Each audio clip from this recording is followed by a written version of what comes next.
The other games from around the SEC dive very deep into the unbelievable fourth quarter that we had in Athens between the Hedges in Tennessee, Georgia, A&M. Tough battle on the road. All of that ahead. The full SEC now starts. So many things happen in the game, you say, I can't believe how it ended. Then you think about it. Really? There's no surprise. Anytime Georgia battles Tennessee, and Orgeron was the story walking into Tiger Stadium as the head coach, but a superstar tailback behind number 7 proved to be LSU's big winner. And Texas A&M has Tennessee next on the docket. Don't slip up shorthanded in Columbia. Oh, the Aggies did so much to get to in the SEC. We'll do it now.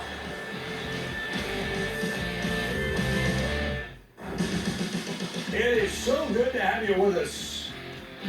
We're happy to be sitting behind this desk, hanging out all day on a wild Saturday in the SEC. A wild Saturday. Larry Oka, Chris Doring, Booger McFarland's All-Americans. We had an All-American type of game. The best game in the country came out of this conference. Came between the Hedges in Athens, where the Dogs were trying to knock off previously undefeated Tennessee. Vols come in on a 10-game winning streak, but it's been 10 years since they won in Athens. Nick Chubb not expecting play, did that carry for 3 yards. That was it. Meanwhile, they do have other backs, namely Sony Michel. He ran hard, especially when you get the offensive line. Greg Pike pulls around, opens a hole, it's a walk-in. 7-zip ball. Spin. Alvin Kamara. Hit. Strip. Fumbles. Georgia played with a much greater sense of urgency than we've seen this entire season. They were flying around the football field early. Yeah, Maurice Smith made the play. Tennessee, though, down 10-zip. Jalen Hurts. Oh, what are you doing? He's waltzing into the end zone. He would have been better off just dropping it on the run like some people have. He wasn't taking the shot that way. Boom! That's just very lackadaisical right there. He's standing at the safety, trying to showboat a little bit. That's just something you can't do. Tuck it away, run across the goal line, score the touchdown. Good job by Baker, too, finishing on that play from the backside. He had no clue DeAndre Baker was coming up right behind him. They lose the football. Georgia goes down. It's up. Jacob Eason. Oh, that's a true freshman falling on the loose football. Now you got a 14-point swing. Tennessee was going in for a touchdown. Now Georgia gets one. Biggest moment of the game to this point. Yeah, that's a freshman quarterback with the awareness to follow the ball carrier, jumping on at another example of the urgency that they had. It's going to go down as his first ever rushing touchdown, by the way. Let's go flashback. The wild game last year at Knoxville. Tennessee trailed 24-3. They came back, beat Georgia 38-31. It was swamped by a great catch from Josh Smith. Let's go back to Saturday. Dobbs trying to bring Tennessee back. Speaking of a great catch by Josh Smith. Hulk night in traffic. Wow. How good is that? That's a tough catch, running right down the seam, ball coming right over your head. You know you're going to get drilled, right? Exactly, great job with the hands. Under 30 seconds to go. Dobbs can't find anybody in the end zone. He's going to keep it himself. Now watch the close play at the end. Does he get in or not? It's initially called a touchdown. The play was reviewed, and it stood. 17-7. Momentum starting to build. Remember, you go back to last year. They were 3-0 coming into this game. In any game, they trailed by at least 14 points. Kamara, first down. Later in the drive, Dobbs to Hurd. Watch how fast he scoots it in the end zone this time.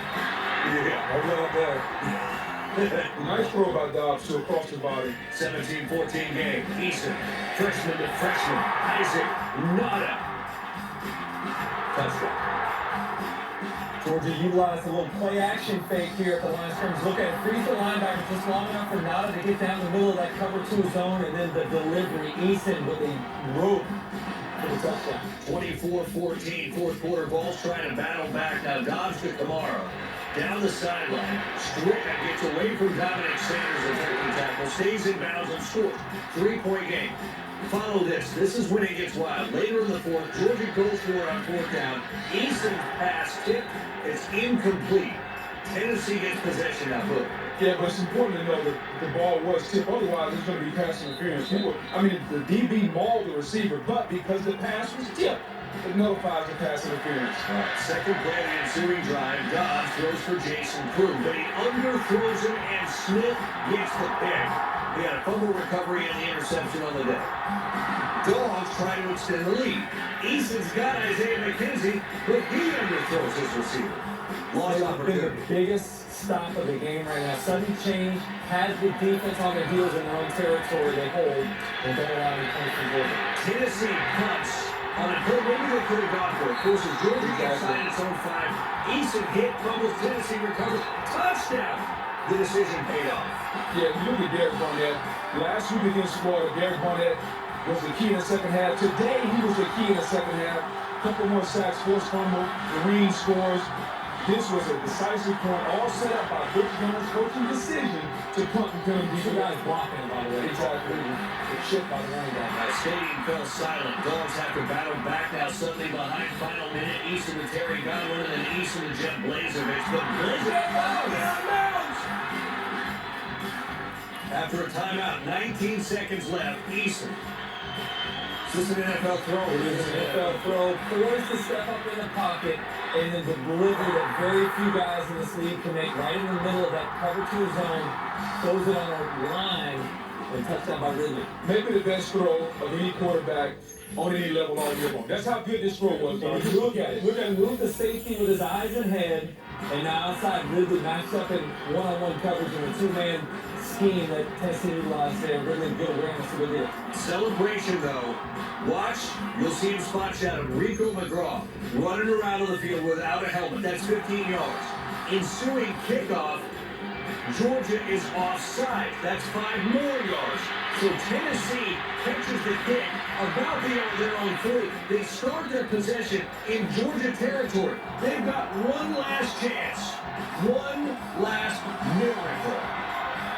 Final play of the game. Here it comes. Deep ball. Left corner of the end zone. Jump ball. Caught. Tennessee. Touchdown. Touchdown, Juwan Jennings. And the Volunteers have won it on the last play. And if you thought Tennessee was stunned seconds ago, the Georgia fans are in shock.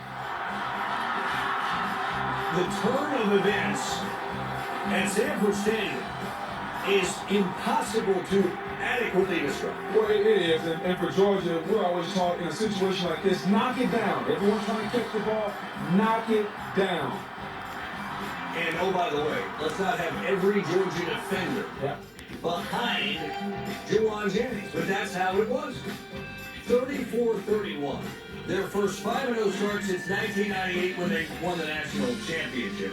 Each of these teams' last 5 meetings, they've each scored at least 30 points. It's just wild. Here's Butch Jones. Indescribable, but just the grittiness of this football team. We called timeout to give a look that they would see, and I told our guys, we're going to make this play, and you got to believe. If somebody came and put a cross on my shoe, and you know what? Senior quarterback, Juwan Jennings, goes up, makes the play. You know, he said we're going to get it. He said, you know, it's not Hail Mary. You know, we're going to go up, make a play, give him time. By any means necessary, I'm going to make a play. And that's what Juwan did. I still can't believe that happened. That's crazy. I mean, you know, you see Hail Marys, you never think it'll be a part of one, and it ain't happening. And we'll take it with 5-0, we'll keep going. Well, where is this rank in terms of catches you've made? Considering I've never been a receiver until college, I'd say 2 behind Brandon Taylor. Sick way to end the game. Obviously, guys, it's what you try to defend against every Thursday in practice for the last 18, 19 years. We moved down to I-40, check jump last play. It's been the call, and we execute it every week. We go out and do it, and we did it there, and they got the ball and we didn't. Very disappointing to end the game that way. Keep going, celebrate this with the team, and I just put it up. I was good with the ball, and when the game ball in like that, it was just a teammate. You don't keep it. By the way, that microphone was situated for me, not at all. Hear this. Look at this. This is remarkable. After the extra point put Georgia up 31-28 with 10 seconds to go, Tennessee's chance to win fell to 23/100%. And before the Hail Mary, they had a 1.7% chance to win. Based on lowest win probability, it's the most unlikely win in an SEC game in the last 10 seasons. That's what we're talking about. Their last 5 meetings have been 7 points or less, the final determination. If Georgia wins this game, the lifetime series is 22-22-2.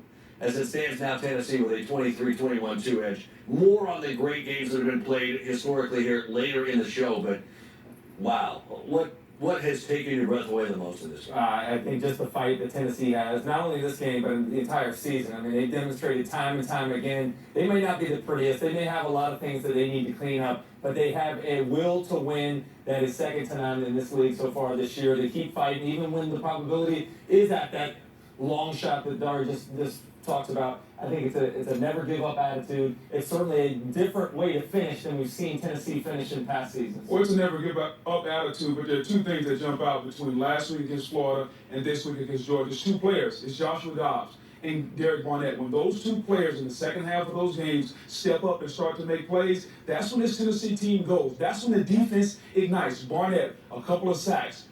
Joshua Dobbs late in the fourth quarter, making plays against Florida, making plays against Georgia. This is when this team is getting going, when their players start to make plays. 4-0 now in the last 2 seasons when they trailed a game by at least 14. That is an unbelievable stat. All we talked about last year was how they couldn't hold leads. This is completely the opposite, right?